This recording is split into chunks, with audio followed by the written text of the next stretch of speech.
Halo, selamat sore saudara-saudara. Kembali bertemu dengan saya Hendy Wijaya. Hari ini tanggal 15 Maret 2021, di mana gereja mulai memasuki masa puasa Prapaskah atau yang disebut dengan masa Lent. Setelah minggu yang kemarin kita memperingati Minggu Pengampunan tanggal 14 Maret, dan kita membersihkan hati kita dengan mengampuni dengan sesama kita. Dan ini adalah seperti yang diajarkan oleh Tuhan Yesus, bahwa relasi kita dengan Allah bergantung bagaimana kita punya relasi yang baik dengan sesama kita. Bagaimana relasi kita dengan Bapa, dengan Allah, itu adalah mencerminkan relasi kita dengan sesama kita. Jika relasi kita dengan sesama kita tidak baik, maka begitu juga dengan relasi kita dengan Bapa.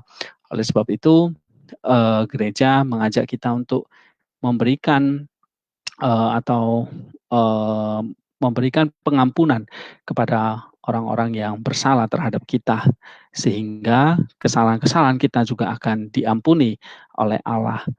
Dan ini mengajarkan kepada kita bagaimana kita memiliki kasih, belas kasihan, kerendahan hati untuk menerima pengampunan dari sesama kita.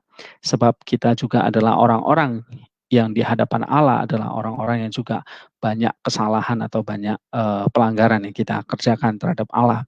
Dan Allah mengampuni kita, maka kita juga mengampuni seperti apa yang dikerjakan oleh Allah di dalam Kristus Yesus. Dan kita akan lihat seperti apa kisah hidup dari salah satu orang kudus yang bernama Saint Alexander dari Side, Pamfilia ini, dan bagaimana kita belajar meneladani iman dia, memiliki pola pikir atau mindset seperti dia, seperti apa sih kita menjadi orang Kristen, dan kita harus memiliki satu pola pikir atau sikap hidup yang benar di hadapan Allah. Seperti apa? Nah, kita akan belajar dari Saint Alexander dari Side Pamfilia. Nah, saudara-saudara, Saint Alexander berasal dari kota Side di Pamfilia. Nah, ini adalah ikon dia, di mana dia ditangkap oleh prajurit Roma. Ada seorang gubernur bernama Antonius pada masa pemerintahan Kaisar Marcus Aurelius yang memerintah tahun 270 sampai 275 Masehi. Dia bertanya kepada Alexander, sang gubernur Antoninus ini, siapa Anda dan apa pekerjaan Anda? Alexander menjawab bahwa dia adalah gembala dari kawanan domba Kristus. Dan di manakah kawanan domba Kristus itu? Tanya lebih lanjut sang gubernur yang jahat dan curiga ini. Lalu Alexander menjawab, di seluruh dunia di mana manusia hidup yang Kristus Tuhan ciptakan, dan di antara mereka yang percaya kepadanya, merekalah domba-domba Kristus. Tetapi mereka yang menjauh dari pencipta mereka dan menjadi budak ciptaan, benda-benda buatan manusia dan berhala yang mati seperti Anda, terasing dari kawanan dombanya. Pada penghakiman Tuhan yang mengerikan, mereka akan ditempatkan di sebelah kiri bersama kambing. Nah, gubernur yang jahat kemudian memerintahkan agar Alexander pertama-tama dipukulin dengan tali lembu, dan kemudian dibuang ke dalam tungku api yang menyala-nyala. Tetapi ajaibnya, api itu tidak membahayakan Alexander sedikit pun. Setelah itu dia dikuliti dan dilemparkan pada binatang buas.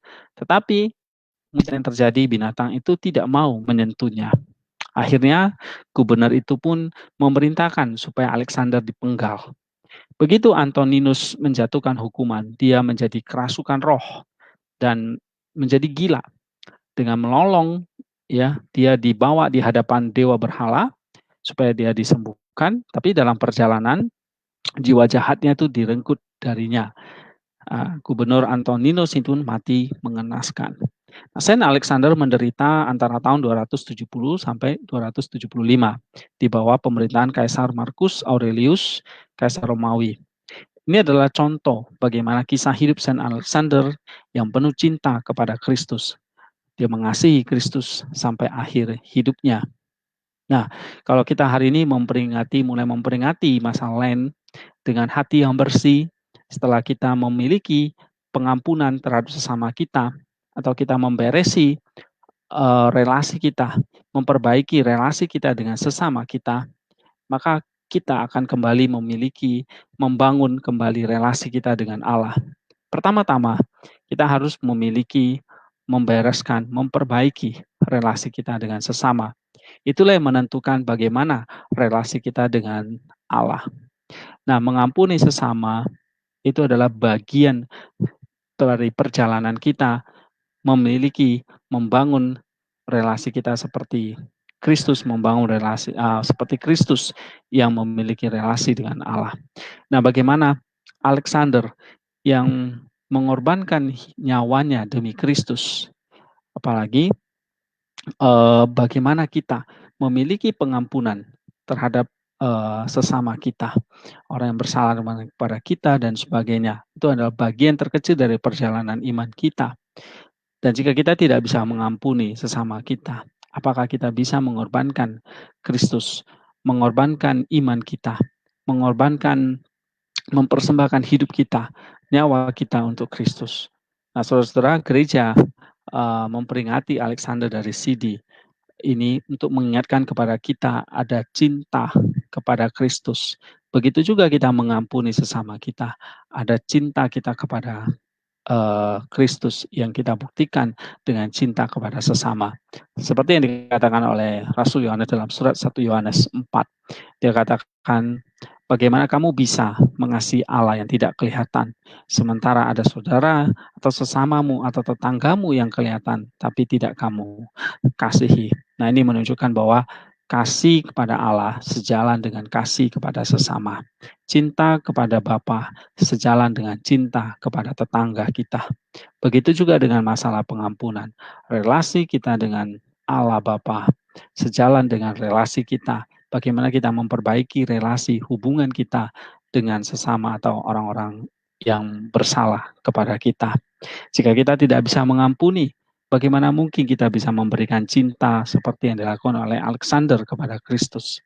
Itulah sebabnya untuk mengampuni, untuk memiliki sikap hidup seperti Alexander ini, kita perlu memiliki cinta, kita perlu memiliki kasih di dalam diri kita. Dan kasih itu telah diberikan oleh Allah kepada kita di dalam Kristus melalui Roh Kudus ke dalam hati kita.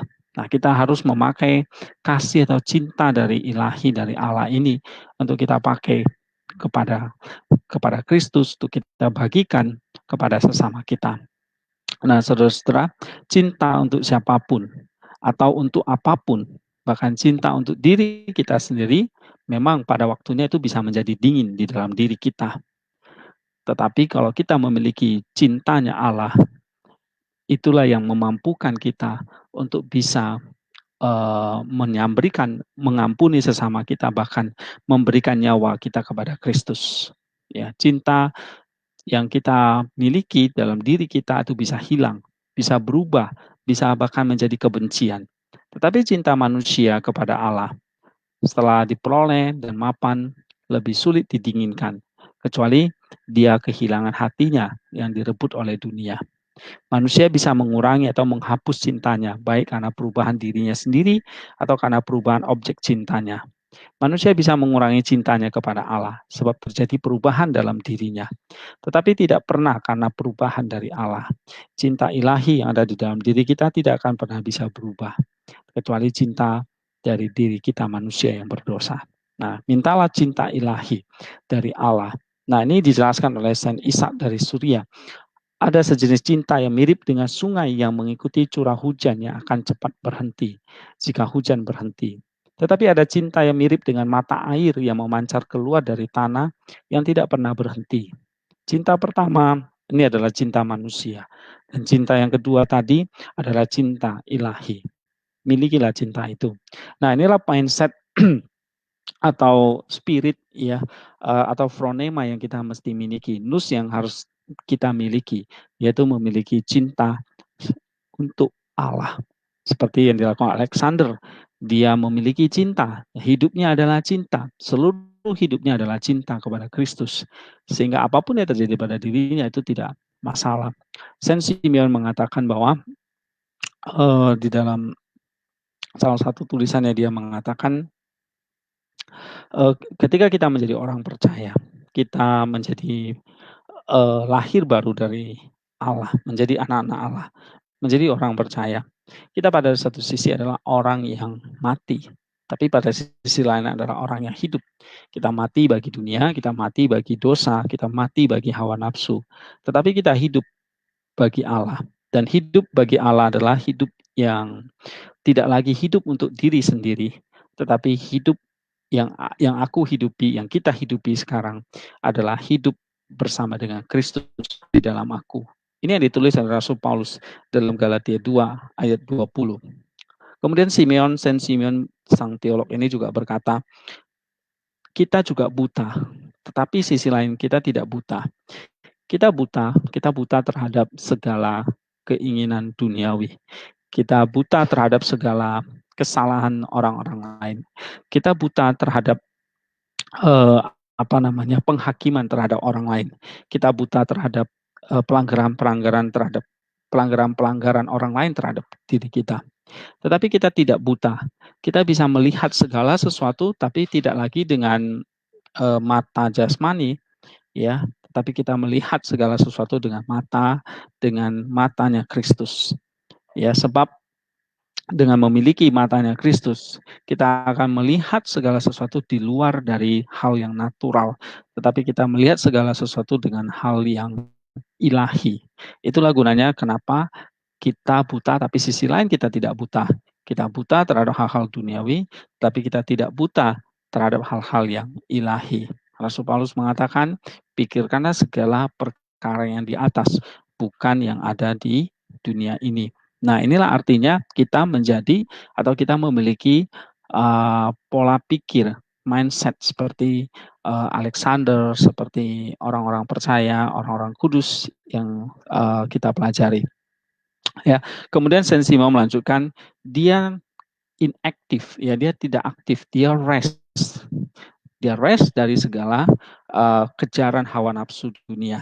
Tetapi dia begitu aktif di dalam menggapai keselamatan dia. Dia selalu ya mengasingkan diri dari dunia pada satu sisi, tetapi dia begitu sibuk dengan Allah. Ini yang dikatakan oleh Saint Simeon. Ya, kemudian dia juga mengatakan tentang bagaimana tentang cinta manusia. Dia katakan cinta ilahi itu suci. Cinta itu adalah penggenapan hukum Taurat. Dia mengatasi aku, dia menghangatkan aku, cinta mengorbankan hatiku untuk sesuatu yang tidak terukur dari Allah dan bahkan untuk saudara-saudaraku. Karena cinta Allah menjadi manusia. Karena cinta dia menanggung semua penderitaan yang memberi hidup untuk membebaskan manusia dari pergolakan alam maut dan membawanya ke surga. Karena cinta para rasul menyelesaikan jalan mereka yang sulit. Karena cinta para martir menumpahkan darah mereka agar tidak kehilangan Kristus. Nah, inilah yang dimiliki oleh Saint Alexander. Cintanya kepada Kristus mengatasi dirinya dan dunia. Dirinya menjadi penuh dengan cinta. Ibarat seperti besi yang dipanasi di dalam api yang membara. Besi itu penuh dengan api, penuh dengan terang, penuh dengan cinta. Nah, seperti kita bagaimana kita bisa memiliki teladan iman seperti Alexander, ya? Bagaimana kita bisa memiliki mindset seperti dia? Nah, satu hal yang harus kita lakukan adalah memiliki cinta ilahi. Nah, itu ya, kita harus mengalami yang namanya perubahan tahap demi tahap seperti pada akhirnya nanti jadi seperti Alexander. Ya, kita tadi dikatakan oleh Saint Simon dalam Galatia, but Christ live in me. Artinya kita di dalam Kristus, Kristus hidup di dalam aku dan kita hidup di dalam Kristus. Itu artinya kita menjadi the new man, manusia yang baru, ya completely new, dan kita tuh menjadi Christified. Artinya kita menjadi serupa dengan Kristus. Nah, Christified inilah di mana kita menjadi anggota tubuhnya Kristus. Itulah gereja, itulah orang percaya, itulah kita. Artinya menjadi anggota tubuhnya Kristus itu berarti ketika kita menggerakkan tanganku, Kristuslah yang menggerakkan. Ketika aku melihat, berarti melihat dengan matanya Kristus. Ketika aku berjalan, kita berjalan dengan kakinya Kristus. Ketika aku berbuat sesuatu dengan tanganku, berarti itulah Kristus yang melakukan. Nah, seperti yang dikatakan oleh Saint Simeon, the New Theologian ini, we become members of Christ, kita menjadi anggota tubuh Kristus. And Christ our member, dan Kristus adalah anggota tubuh kita. And Christ becomes the hand, and Christ the foot of me, the rich one. Kristus menjadi tanganku, Kristus menjadi kakiku yang tidak sempurna ini. Aku menggerakkan tanganku, I move my hand, and Christ is my entire hand. Aku menggerakkan tanganku, maka Kristus menjadi ada di dalam seluruh tanganku, berubah menjadi seluruh tanganku. For you must understand the holy divinity as being inseparable from me. Dan kita mengerti bahwa Roh Kudus tidak pernah terpisahkan dari kita. Itulah sebabnya kita adalah baiknya Allah. Dan ini berarti kita tuh mengalami yang namanya Christified. Nah, Christification ini akan menuntun kita kepada satu kesempurnaan seperti dikatakan yang dialami oleh Saint Alexander. Ya, dia mempertahankan imannya dengan sempurna. Dia mengalami yang namanya Christification. Dia tidak lagi hidup dia sendiri, tetapi dia hidup bersama dengan Kristus. Apa yang dia lakukan itu adalah keluar dari kasih ilahi tadi, cinta ilahi tadi, atau Christified tadi. Sehingga hidup kita memang bukan lagi aku, tetapi kita tuh bersama dengan Kristus tuh menyatu di dalam hati kita, di dalam diri kita. Kemudian semua anggota tubuh kita, semua tubuh kita itu menjadi Christified. Artinya mata, telinga, kaki, mulut, dan sebagainya itu adalah Kristus yang mengerjakannya. Nah, this very powerful ya dari Saint Simeon the New Theologian. Inilah mindset atau phronema yang kita mesti miliki. Kemudian dia katakan, and I marvel understand myself, from whom I have become as such, oh miracle, and I respect myself and am timid as you, I honor and respect myself. And I wonder being bashful or awful, where to sit, when to approach, and where to raise your members. Jadi apapun yang dikerjakan itu bukan lagi aku yang mengerjakan, tetapi aku bersama dengan Kristus. Itulah yang bekerja bersama atau bersinergi bersama. Itulah Christified. Jadi kita melakukan dengan tubuh kita, tetapi apa yang kita lakukan dengan tubuh kita, itulah yang Kristus kerjakan. Sehingga apa yang kita lihat itu dengan matanya Kristus, apa yang kita ucapkan itu dengan mulutnya Kristus, apa yang kita kerjakan dengan tangan dan kaki kita, itu menjadi Kristus yang mengerjakannya. Jadi saudara-saudara, kita tidak hidup sendiri, apa yang kita kerjakan dalam hidup ini adalah Christ live in me. Itulah Christified man, itulah mindset yang kita mesti miliki, saudara-saudara. Seperti kesaksian hidup dari Saint Alexander ini. Ini yang bisa saya bagikan kepada kita semua, sehingga pada intinya waktu kita menjalani masa Lent ini, kita sedang memulihkan, kita sedang mengeksersis jiwa dan tubuh kita supaya Kristus makin leluasa bekerja, supaya Kristus semakin besar, kita makin kecil, sehingga kita pada akhirnya nanti bisa mencapai satu Christification atau theosis yang betul-betul perfect, betul-betul sempurna. Dan ini adalah proses di mana kita berjalan menuju kepada Paskah, menuju kepada Kristus itu sendiri yang adalah Paskah bagi kita. Dia dikorbankan di atas kayu salib, dia mati dan dia bangkit menjadi Paskah secara historis untuk masuk ke dalam hati kita, menjadi Paskah yang misteri. Lahir di dalam hati kita mewarisi Paskahnya Kristus untuk kita memiliki cinta ilahi tadi, supaya cinta tadi, kasih ilahi tadi itu, pengorbanan Kristus tadi yang mati dan bangkit tadi, itu boleh menjadi satu di dalam seluruh jiwa dan anggota-anggota tubuh kita. Seperti yang dikatakan oleh Saint Simeon tadi, bahwa kita menjadi anggotanya tubuh Kristus, Kristus menjadi anggota tubuh kita, sehingga tangan, kaki, dan semuanya itulah yang Kristus gerakkan di dalam diri kita. Saya kira ini yang bisa saya bagi. Semoga renungan atau hidup dari Saint Alexander dari CD ini juga bisa kita ambil hikmatnya, dan ini bisa menjadi phronema bagi kita. Ya, bagaimana kita punya phronema atau mindset, kita punya pola pikir adalah seperti Galatia 2:20. Kita punya pola pikir bahwa apapun yang kita kerjakan itu, ini adalah proses kita memiliki atau menyempurnakan Christification, Christified tadi. Kita adalah the members of Christ. Hari ini kiranya ini boleh memberkati kita semua. God bless us.